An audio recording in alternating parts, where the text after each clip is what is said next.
ચર્ચાની શરૂઆત રૂપિયાની સાથે કરીશું। શરૂઆતી કારોબારમાં ડોલર સામે ₹4 જેટલો મજબૂત થઈને 88.61 પ્રતિ ડોલરની સામે 88.57 પ્રતિ ડોલર ઉપર ખોલ્યો છે અને ત્યારબાદ પણ આપણે જોઈએ તો 88.44ની આસપાસ મજબૂતી તરફનું કામકાજ થતું આપણને જોવા મળી રહ્યું છે અને ડોલર ઇન્ડેક્સની જો વાત કરીએ તો 99.59ના સ્તર પર લગભગ સ્થિર કામકાજ થતું જોવા મળી રહ્યું છે।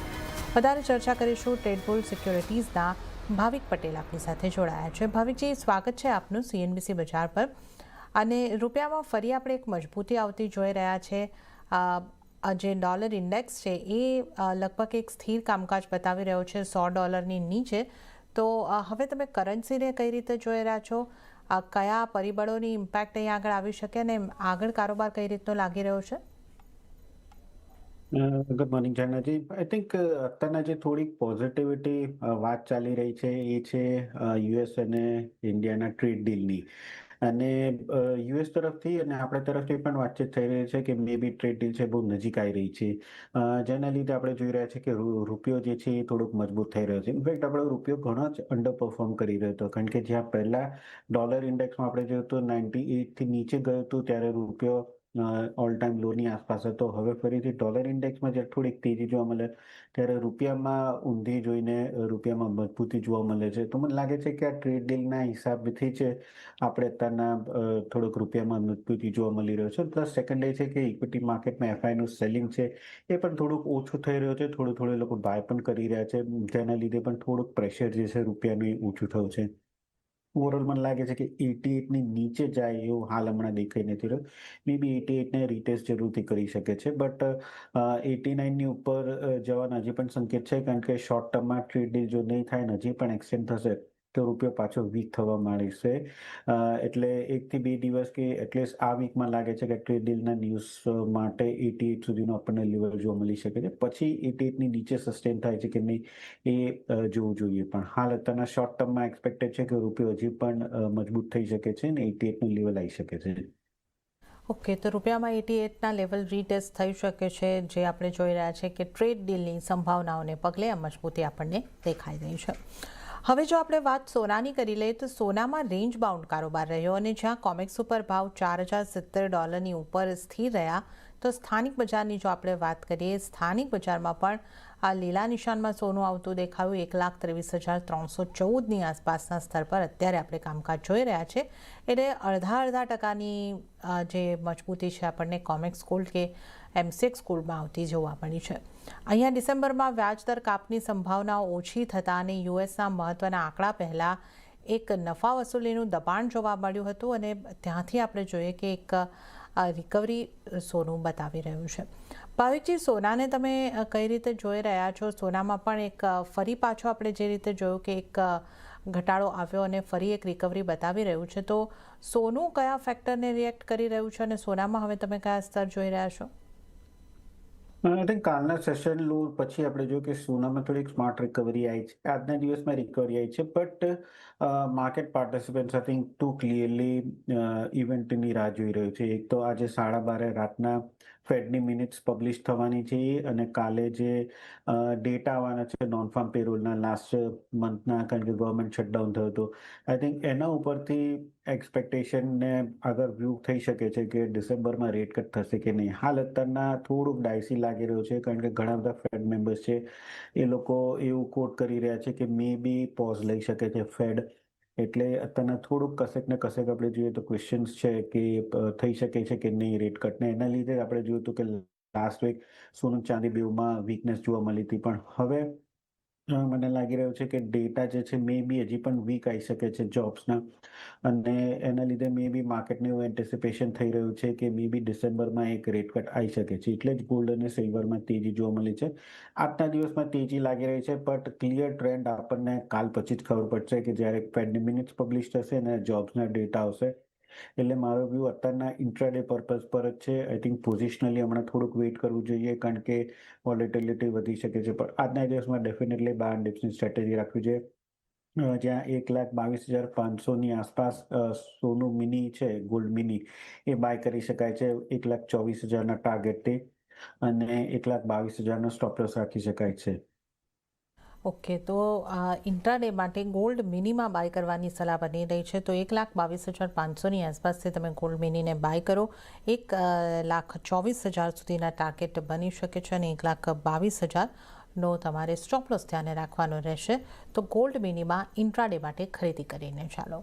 હવે વાત સિલ્વરની કરી લઈએ તો ચાંદીમાં પણ ગઈકાલના સ્તરેથી રિકવરી જોવા મળી છે અને જ્યાં વૈશ્વિક બજારમાં ભાવ $50ની ઉપર પહોંચતા દેખાયા છે. સ્થાનિક બજારની કિંમતો ઉપર પણ જો નજર કરી લઈએ તો સ્થાનિક બજારમાં 1,55,600ની આસપાસની કિંમતો જોવા મળી રહી છે. એટલે અહીંયા પણ આપણે જોઈએ તો 0.5% કરતાં વધારેની મજબૂતી દેખાઈ રહી છે અને કોમેક્સ ગોલ્ડ લગભગ 1% મજબૂતી માફ કરશો, કોમેક્સ સિલ્વર 1% મજબૂતી દર્શાવી રહ્યું છે. ભાવિકજી, ચાંદીમાં પણ એક સારી રિકવરી આવતી આપણને જોવા મળી રહી છે. તો ચાંદીની આ રિકવરીને કઈ રીતે જોવી જોઈએ અને ચાંદીમાં આપની કઈ રીતની સ્ટ્રેટેજી રાખવાની સલાહ બનશે?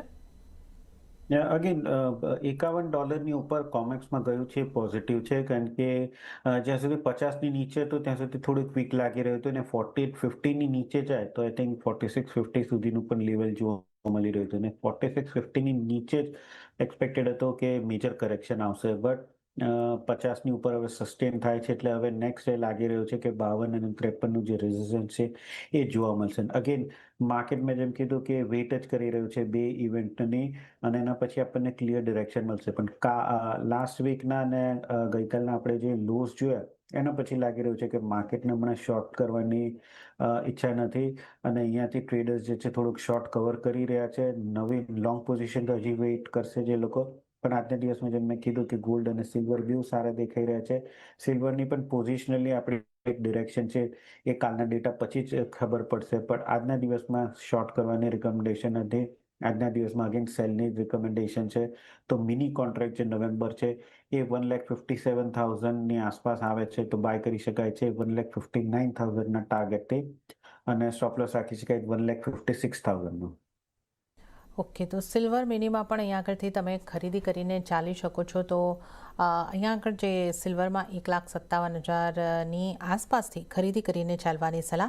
1,59,000નો ટાર્ગેટ બની શકે છે અને 1,56,000નો સ્ટોપ લોસ તમારે ધ્યાને રાખવાનો રહેશે. તો સિલ્વર મિનીમાં પણ ખરીદી કરીને ચાલવાની સલાહ. તો સોના ચાંદીની વાત કરી, ગોલ્ડ મિની, સિલ્વર મિની બંનેમાં ઇન્ટ્રાડેમાં ખરીદી કરીને ચાલો. અને આ સાથે જ હાલ સમય થઈ રહ્યો છે એક બ્રેક લેવાનો. ત્યાં લઈશું બ્રેક અને બ્રેક બાદ વધુ કોમોડિટીઝની ચર્ચામાં ભાવિક પટેલ સાથે આગળ વધીશું.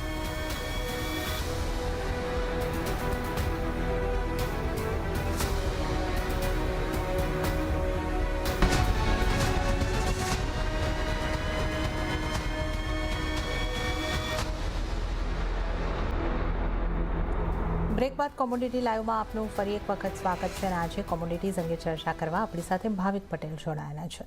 મેટલ્સના કારોબારની વાત કરીશું તો બેઝ મેટલ્સ તરફથી મિશ્ર સંકેતો મળી રહ્યા છે અને અહીંયા સ્થાનિક બજારમાં શરૂઆતી કારોબારમાં કોપર સહિત તમામ મેટલ્સમાં ખરીદારી રહી છે, પણ વૈશ્વિક બજારમાં એલ્યુમિનિયમ અને ઝિંકમાં આશરે એક મહિનાના નીચલા સ્તરની આસપાસ કારોબાર જોવા મળી રહ્યો છે, જ્યારે નિકલના ભાવ આશરે 31 સપ્તાહના નીચલા સ્તરની પાસે પહોંચતા દેખાયા છે. ભાવિકજી, મેટલ્સ અહીંયાથી આપણે કઈ રીતે જોવી જોઈએ? કારણ કે એક રિકવરી તો આવતી દેખાય છે, પણ કોપરની જો આપણે વાત કરીએ તો હજી 1000ના સ્તરોની નીચે કામકાજ થઈ રહ્યું છે. થોડી રિકવરી આપણને એલ્યુમિનિયમ અને ઝિંકમાં પણ આવતી જોવા મળી રહી છે. તો મેટલ્સને આપણે કઈ રીતે જોવું જોઈએ? I think base metals last week આપણે જે કરેક્શન જોયું હતું, આઈ થિંક ચોતરફા કોમોડિટીમાં કરેક્શન જોવા મળ્યું હતું કે જ્યાં એટલું પ્રેશિયસ મેટલ્સમાં પણ જોવા મળ્યું હતું, બેઝ મેટલ્સમાં જોયું હતું, ક્રિપ્ટો કરન્સીમાં પણ જોવા મળ્યું હતું અને હવે રિકવરી થઈ છે કારણ કે ઓલરેડી એટલું કરેક્શન પછી આપણે જોઈ રહ્યા છીએ કે અહીંયાથી રિસ્ક રિવોર્ડ રેશિયો ફેવરેબલ છે. કોપરની વાત કરીએ તો ડેફિનેટલી કોપર બહુ મોટું કરેક્શન નથી આનું, કારણ કે 2026માં હજી પણ સપ્લાય જે છે ટાઈટ જ રહેવાની છે અને પ્લસ હવે જે ચાઇના સ્ટિમ્યુલસની વાત કરી છે એ એક દેખાઈ રહ્યું છે કે બેઝ મેટલ્સ માટે ડિમાન્ડ ગ્રોથ છે એ વધી શકે છે. તો આઈ થિંક આ ઓપોર્ચ્યુનિટી છે કરેક્શન પછીની કે બાય કરવાની. હાલ અત્યારે કોપર આપણે જોઈ રહ્યા છે કે બેઝ બનાવી રહ્યો છે, એટલે અહીંયાથી વી શેપ રિકવરી તો દેખાતી નથી, પણ ડેફિનેટલી કોઈ કરેક્શન આવે છે તો બાયસ બુલિશ જ રાખવું જોઈએ અને બાઇંગ ઓપોર્ચ્યુનિટી જ રાખવી જોઈએ. તો કોપરમાં કરંટ માર્કેટ પ્રાઇસ 997 ની આસપાસ જ બાયની રિકમેન્ડેશન છે. 1003ના ટાર્ગેટથી 992નો સ્ટોપ લોસ રાખી શકાય છે. અને ઝિંક છે એ સેકન્ડ મારી ટોપ પિક રહેશે, કારણ કે ઝિંક 300ની ઉપર ફરીથી આવી ચૂક્યું છે. 296 295 એક સારો સપોર્ટ હતો. પ્લસ ઓવરઓલ જોઈએ તો થોડુંક બેકવર્ડેશનમાં છે. LMEમાં 2 વર્ષની ઇન્વેન્ટરી લો ઉપર છે, એટલે ઝિંકમાં પણ મને લાગી રહ્યું છે કે અહીંયાથી ઓર તેજી જોવા મળી શકે છે. તો ઝિંક પણ 301ની આસપાસ બાય કરી શકાય. 305ના ટાર્ગેટથી 298નો સ્ટોપ લોસ રાખી શકાય. તો ઝિંક અને કોપરમાં એક ટોપિક રહેશે આજના દિવસ માટે. ઓકે, તો મેટલ્સમાંથી ટોપિક જે છે ઝિંક અને કોપર, તો વાત કરી લઈએ કોપરની. કોપરમાં પણ એક 997ની આસપાસથી તમે બાય કરીને ચાલી શકો છો. 1003ના ટાર્ગેટ બની શકે છે. 992નો સ્ટોપ લોસ તમારે ધ્યાને રાખવાનો રહેશે. અને ઝિંકની વાત કરીએ તો 301ની આસપાસથી ખરીદી કરીને ચાલવાની સલાહ. 305નો ટાર્ગેટ અને 298નો સ્ટોપ લોસ તમે ધ્યાને રાખીને ચાલો. તો કોપર અને ઝિંકમાં ખરીદી કરો. હવે વાત કરી લઈએ ક્રૂડની.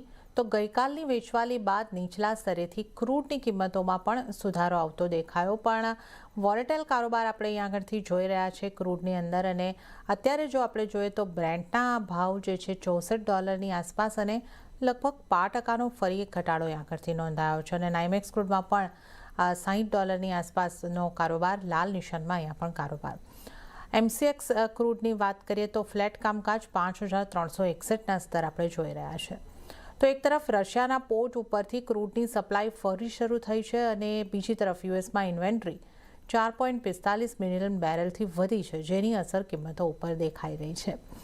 તો ભાવિકજી, આ જે બંને અપડેટ આપણને આવતી દેખાઈ રહી છે એ ઓવર સપ્લાયની સ્થિતિ બની શકે, કઈ રીતે જોવું જોઈએ, અને આગળ શું ક્રૂડમાં ફરી આપણે ઘટાડો આવી શકે? આઈ થિંક ઘટાડો જ આવી શકે છે. બે વસ્તુ છે. યસ, તમે જેમ કીધું કે રશિયાએ રીસ્ટાર્ટ કર્યું છે અને પ્લસ યુએસની ઇન્વેન્ટરી છે વધી નાય છે. પણ તે છતાં પણ કાલે આપણે જોયું તો 5280થી 5400 નિયરલી વન વે રેલી જોવા મળી હતી. અને એને એક કારણ છે કે વીકેન્ડ પર યુક્રેન જે છે એ લોકોએ રશિયાની 4th લાર્જેસ્ટ રિફાઇનરી છે એના ઉપર ડ્રોનનો એટેક કર્યો છે, જેથી નિયરલી 5% રશિયાની કેપેસિટી છે એ આઇડલ થઈ ગઈ છે. 260,000 બેરલ્સ પર ડે, જે ડિસેમ્બર 1 સુધી ઓફલાઈન રહેશે. એટલે એના લીધે આપણને એક ઉછાળ જોવા મળ્યો હતો. અને આઈ થિંક આવી રિફાઇનરીઝ પર એટેક થશે તો થોડું આપણને ઉછાળો જોવા મળશે. બટ ઓવરઓલ નેટ આપણે જોઈએ તો ડિમાન્ડ ઓછી જ છે, ઓવર સપ્લાયની એક્સપેક્ટેશન જ છે. અને અનલેસ એન્ડ અન્ટિલ કોઈ સપ્લાય શોક થાય તો મને તો જ લાગે છે કે તેજી થશે. અધરવાઇઝ $64 ઉપર બ્રેન્ટ જે છે એ સસ્ટેન કરવું થોડું ડિફિકલ્ટ છે. મને લાગે છે કે ફરીથી $60ની આસપાસ આવી શકે છે. તો આઈ થિંક ઉછાળે જ વેચવાની જ રાય રાખવું જોઈએ. અને MCXમાં પણ 5600નો એક સ્ટ્રોંગ રેઝિસ્ટન્સ છે, એની ઉપર જ જાય તો જ તેજી દેખાઈ રહી છે. આજના દિવસમાં 5375ની આસપાસ શોર્ટ કરી શકાય છે 5300ના ટાર્ગેટથી. 5400નો સ્ટોપ લોસ રાખી શકાય છે. ઓવરઓલ હજી પણ ક્રૂડમાં વીકનેસ દેખાઈ રહી છે. સેલ ઓન રાઇઝની રણનીતિ રાખવી જોઈએ. ઓકે, ક્રૂડમાં સેલ ઓન રાઇઝની રણનીતિ રાખીને ચાલવાની સલાહ બની રહી છે. તો 5375ની આસપાસના કિંમતોથી તમે સેલ કરીને ચાલો. 5300નો ટાર્ગેટ અને 5400નો સ્ટોપ લોસ ધ્યાને રાખવાનો રહેશે. તો ક્રૂડમાં ઇન્ટ્રાડેમાં સેલ ઓન રાઇઝની રણનીતિ અપનાવવાની રહેશે. હવે નેચરલ ગેસ ઉપર પણ નજર કરી લઈએ તો શરૂઆતી કારોબારમાં સ્થાનિક બજારમાં નેચરલ ગેસની કિંમતોમાં ઉછાળો આવતો આપણને જોવા મળ્યો છે અને તેજી સાથે કામકાજ અહીંયા આગળ થઈ રહ્યું છે. આ નેચરલ ગેસને અહીંયાથી કઈ રીતે જોવું જોઈએ આપણે, ભાવિકજી? નેચરલ ગેસમાં જે વેધર ફોરકાસ્ટ હતું એ થોડુંક ઠંડી ઓછી હતી, એટલે આપણે એક કરેક્શન જોવા મળ્યું હતું. બટ આ વખતે વિન્ટર જે છે એ ઘણું જ ઠંડી આવે એવું દેખાઈ રહ્યું છે યુએસમાં અને યુરોપમાં. એટલે નેચરલ ગેસમાં મને બહુ મોટી મંદી દેખાઈ નથી રહી. હાલાકે 400ની ઉપર પણ સસ્ટેન નથી થતું. લાસ્ટ વિન્ટરમાં પણ 400ની ઉપર નતું જોતું. એટલે આઈ થિંક 370થી 400ની જે રેન્જ છે એમાં જ અટકી ગયું છે. આજના દિવસમાં હવે ડાઉનસાઇડની રેન્જની નજીક આવી રહ્યું છે, એટલે મને લાગે છે કે અહીંયાથી એકવાર બાય કરી શકાય છે. આઈ થિંક નેચરલ ગેસમાં બાયને જ રિકમેન્ડેશન રહેશે. 385ની આસપાસ બાય કરી શકાય છે. 392ના ટાર્ગેટથી 382નો સ્ટોપ લોસ રાખી શકાય છે. તો આજના દિવસમાં બાય ઓન ડિપ્સની સ્ટ્રેટેજી રાખવી જોઈએ. 370ની નીચે જાય તો જ મને લાગે છે કે નેચરલ ગેસમાં કરેક્શન આવશે. અને ત્યારે જ એક્સપેક્ટેડ છે કે જ્યારે વોર્મ વેધર આવશે. હાલ અત્યારના 5-7 દિવસ વોર્મ દેખાડી રહ્યું છે. પછીનો ફોરકાસ્ટ વિન્ટર થોડી કોલ્ડ દેખાઈ રહી છે. તો એ 15 દિવસ પછી જો ગરમી આવશે તો મે બી 370 ઘટશે.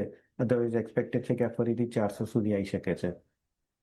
ઓકે, તો નેચરલ ગેસમાં પણ તમે અહીંયા આગળથી ખરીદી કરીને ચાલી શકો છો. તો 383ની આસપાસ તમે ખરીદી કરીને ચાલી શકો છો. 392ના ટાર્ગેટ અને 382નો સ્ટોપ લોસ તમારે ધ્યાને રાખવાનો રહેશે. તો નેચરલ ગેસમાં પણ ખરીદી કરીને ચાલવાનું રહેશે. તો આપણે તમામ નોન એગ્રી કોમોડિટીની વાત કરી, જ્યાં સોના ચાંદીમાં ઇન્ટ્રાડેમાં ખરીદી કરવાની સલાહ, કોપર અને ઝિંકમાં ખરીદીની સલાહ, ક્રૂડ વેચીને ચાલવાનું રહેશે, જ્યારે નેચરલ ગેસમાં ખરીદી કરીને ચાલી શકો છો. હવે આપણે આગળ વધીએ અને એગ્રી કોમોડિટીઝના કારોબાર ઉપર નજર કરી લઈએ. એગ્રી કોમોડિટીઝમાં જો આપણે મસાલા પેકની વાત કરીએ તો મિશ્ર કારોબાર. જીરાના ડિસેમ્બર કોન્ટ્રાક્ટમાં 1% દબાણ દેખાઈ રહ્યું છે. ધાણા અને હળદરની જો વાત કરીએ તો ફ્લેટ કામકાજ અહીં આગળથી જોવા મળ્યું છે. ધાણામાં થોડી ખરીદારી આપણને ફરી પાછી આવતી જોવા મળી રહી છે. કઈ રીતે મસાલા પેકને અહીં આગળથી જોવું જોઈએ ભાવિકજી? જીરામાં આપણે ઓલરેડી સારી એવી તેજી જોવા મળી હતી, એના પછી કરેક્શન થઈ રહ્યો છે. બટ હજી પણ મને લાગી રહ્યું છે કે આજે કરેક્શન છે, એક બાઇંગ ઓપોર્ચ્યુનિટી દેખાઈ રહી છે. કારણ કે આ વખતે જે લેટ મોન્સૂન આવ્યો છે એના લીધે થોડું ફીલ જે છે એ ઓછું થશે અને એની આપણને તેજી જોવા મળી રહી છે. તો સૌથી પહેલા જીરાની વાત કરીએ તો આઈ થિંક 20,600 સુધી આજના દિવસમાં આવી શકે છે. તો ડિસેમ્બર કોન્ટ્રાક્ટ તો ત્યાંથી બાય કરી શકાય છે 21,000ના ટાર્ગેટથી, અને 20,200નો સ્ટોપ લોસ રાખી શકાય. ધાણા આપણે જોઈ રહ્યા છે કે હજી પણ સ્ટોક જે છે એ ઓછો છે. ઓવરઓલ આમાં તેજી જે છે મને લાગે છે કે ઓર કન્ટિન્યુ રહી શકે છે. તો ધાણામાં પણ ડિસેમ્બર કોન્ટ્રાક્ટમાં કરંટ માર્કેટ પ્રાઇસથી બાય કરી શકાય છે 8700ના ટાર્ગેટથી, અને સ્ટોપ લોસ રાખી શકાય છે 8570નો. પણ હળદરની વાત કરીએ તો હળદરમાં જે 16,000નો એક્સપેક્ટેશન હતો એ નથી આવ્યો, કારણ કે જે લેટ મોન્સૂનના લીધે yieldબગડી હતું. હવે લાગી રહ્યું છે કે મે બી એટલું બધું પાક નહીં બગડે, અને પ્લસ નેક્સ્ટ કોન્ટ્રાક્ટ જે એપ્રિલનો જે છે એ ઓર ડિસ્કાઉન્ટમાં ચાલી રહ્યો છે. એટલે એવું પાર્ટિસિપન્ટ ધારી રહ્યા છે કે એપ્રિલમાં જે માલ આવવાનો છે, જે સોઈંગ વધારે થયું છે એ ક્લિયરલી વધારે આવી શકે છે. એટલે હવે પ્રાઇસીસ હળદરમાં આવી ચૂક્યું છે, અને અહીંયાથી મને લાગે છે કે થોડુંક ઓર કરેક્શન આવી શકે છે 13,800ની આસપાસ. તો 14,500ની આસપાસ ધાણામાં સેલ કરી શકાય છે 13,800ના ટાર્ગેટથી, અને 14,600નો સ્ટોપ લોસ રાખી શકાય છે. તો જીરા ને ધાણા પોઝિટિવ દેખાઈ રહ્યું છે, હળદર જે છે એ થોડુંક નેગેટિવ દેખાઈ રહ્યું છે. ઓકે, તો મસાલા પેકની આપણે વાત કરીએ તો જીરા અને ધાણામાં ખરીદી કરીને ચાલી શકો છો. જીરા માટે 21,000ના ટાર્ગેટ તમને બનતા જોવા મળી શકે છે. 20,200નો સ્ટોપ લોસ તમારે ધ્યાને રાખવાનો રહેશે. ડિસેમ્બર કોન્ટ્રાક્ટમાં બાઇંગ કરવાનો રહેશે. ધાણાના ડિસેમ્બર કોન્ટ્રાક્ટમાં પણ તમે બાઇંગ કરીને ચાલો. 8,700ના ટાર્ગેટ અને 8,579નો સ્ટોપ લોસ ધ્યાને રાખવાનો રહેશે. અને હળદરમાં સેલ કરીને ચાલવાની સલાહ છે. 13,800ના ટાર્ગેટ બની શકે છે અને 14,600નો સ્ટોપ લોસ ધ્યાને રાખવાનો રહેશે. 14,500ની આસપાસથી હળદરને સેલ કરીને ચાલો. તો આ મસાલા પાકની ઇન ડિટેલ આપણે વાત કરી છે. ગુવાર પેકની વાત કરી લઈએ. ગુવાર સીડ આપણે જે રીતે જોઈ રહ્યા હતા કે બહુ જ નાની રેન્જમાં આપણે જેને કહી શકીએ એ રીતનું કામકાજ થતું દેખાયું હતું, અને વધારે દબાણ તરફ જ એક એનું કામકાજ રહ્યું. પણ જે ડિસેમ્બર કોન્ટ્રાક્ટ છે એમાં હલકી ખરીદારી આપણને હવે દેખાઈ રહી છે. તો અહીંયા કોઈક રિકવરીની આશા છે કે નાની રેન્જમાં જ રહેશે? આઈ થિંક નાની રેન્જમાં રહેશે. રિકવરી રહેશે, શોર્ટ ટર્મ જ રહેશે, કારણ કે ફંડામેન્ટલ્સ હજી પણ વીક છે. કન્ટિન્યુઅસ ફોલ જોઈ રહ્યા છે. એટલે અહીંયાથી ઘણી વાર આપણે જોઈ રહ્યા છે કે કન્ટિન્યુઅસ ફોલ અત્યારે 1-2 દિવસે મોટી તેજી આવે અને પછી ફરીથી ફોલ જે છે એ કન્ટિન્યુ થઈ શકે છે. તો હવે એ જગ્યા આવી ગઈ છે કે જ્યાં હવે રિસ્ક રિવોર્ડ રેશિયો ફેવરેબલ નથી. શોર્ટ માટે ઓવરસોલ્ડમાં આવી ચૂક્યું છે. એટલે અહીંયાથી એકવાર થોડુંક રિસ્ક લઈને બાય કરી શકાય છે. કરંટ માર્કેટ પ્રાઇસથી બાય કરી શકાય છે 8300ના સ્ટોપ લોસથી. 2 થી 3 દિવસનો ટાર્ગેટ રાખી શકાય 8,600નો. સેમ વે સીડની પણ વાત કરીએ તો આઈ થિંક 4580નો સ્ટોપ લોસથી બાય કરી શકાય છે. 2 થી 3 દિવસના ટાર્ગેટ માટે 4700નો 4750નો ટાર્ગેટ રાખી શકાય છે. અને બેઉમાં મને લાગી રહ્યું છે કે શોર્ટ ટર્મ રિકવરી જોવા મળશે. લોંગ ટર્મ હજી રિકવરી જે છે એ દેખાઈ નથી રહ્યું. વ્યૂ હજી પણ બેરિશ જ છે. ઓકે, તો ગુવાર પેકમાં ઓવરઓલ આપણે જે વાત કરીએ બેરિશ વ્યૂ, પણ ગુવાર ગમમાં તમે 8600 સુધીના ટાર્ગેટ માટે એક બાય તરફ રહી શકો છો. 8300ના સ્ટોપ લોસ તમારે ધ્યાને રાખવાનો રહેશે. હવે કપાસિયા ખોળની વાત કરી લઈએ. 5% સુધીની મજબૂતી સાથે કામકાજ થતું જોવા મળી રહ્યું છે. ત્યાં તમારી કઈ રીતની ભાવિકજી સલાહ રહેશે? કપાસિયા ખોળમાં આપણે જોઈ રહ્યા છે કે હવે પ્રાઇસીસ જે છે ઓલરેડી સારા એવા કરેક્ટ થઈ ચૂક્યા છે. અહીંયાથી હવે મને લાગી નથી રહ્યું કે સેલ કરી શકાય છે. ઓલરેડી આપણે પહેલા પણ જોયું હતું ડિસેમ્બર કોન્ટ્રાક્ટમાં 2850ની આસપાસનો એક સપોર્ટ લઈ રહ્યો છે અને આજે પણ એ જ સપોર્ટ લઈને થોડીક રિકવરી જોવા મળી રહી છે. અપસાઇડ લિમિટેડ હશે 2960નો, તો કરંટ માર્કેટ પ્રાઇસ છે 2960ના ટાર્ગેટ માટે બાય કરી શકાય છે. 3 થી 4 દિવસનો વ્યૂ છે અને 2800નો સ્ટોપ લોસ રાખી શકાય છે. તો અહીંયા આગળથી ખાસ કરીને કપાસિયા ખોળની પણ આપણે વાત કરી અને હવે કેસ્ટરની પણ વાત કરી લઈએ. કેસ્ટરમાં શું કરવું જોઈએ? એક ખરીદારી જે દેખાય છે આગળ કન્ટિન્યુ થઈ શકે? કેસ્ટરમાં 7000નું લેવલ છે એ ઘણું જ સ્ટ્રોંગ છે. લાસ્ટ ઓક્ટોબરમાં પણ આપણે જોયું હતું કે 7000ના લેવલ પછી જ કરેક્શન આવ્યું હતું અને સીધું 6300ની આસપાસ આવ્યું હતું અને આ વખતે પણ નવેમ્બરમાં જોઈ રહ્યા છે કે 7000ની બહુ જ નજીક છે. તો અહીંયાથી હવે નવી બાય કરવાની મને નથી લાગતી કે રિસ્ક લેવું જોઈએ. આઈ થિંક 7000 ઉપર સસ્ટેન થાય તો મે બી બાય કરી શકાય છે. તો જે લોકો પાસે પોઝિશન હોય એ ડેફિનેટલી 7000ની આસપાસ બાય કરી શકાય છે. નવી પોઝિશન માટે થોડી વેઇટ કરીશ. હું જોઈશ કે 7000 ઉપર સસ્ટેન થાય છે કે નહીં, અને જો નથી થતું, જો કરેક્શન આવે છે તો ફરીથી 6800 સુધી આવી શકે છે, જ્યાં બીજી નવી બાઇંગ ઓપોર્ચ્યુનિટી રહેશે. તો જૂની પોઝિશન માટે 7000ની આસપાસ બાય પ્રોફિટ બુક કરી શકાય છે. નવી પોઝિશન માટે થોડીક વેઇટ કરો, 6800ની આસપાસ આવે છે તો ત્યાંથી ફરીથી બાય થાય. ઓકે, તો આપણે કેસ્ટરની પણ વાત કરી અને ત્યારે જ ભાવિકજી આપનો ખૂબ ખૂબ આભાર અમારી સાથે જોડાવા બદલ અને તમામ કોમોડિટીઝ અંગે ચર્ચા કરવા બદલ. તો આ સાથે જ કોમોડિટી લાઈવમાં હાલ પૂરતું આટલું જ. હાલ મને પણ આપશો રજા, પણ આપ CNBC બજાર સાથે જોડાયેલા રહો. આગળ મારા સહયોગી પ્રીતિ દલાલ આપને માટે લઈને આવશે બજાર ઘટના. નમસ્કાર.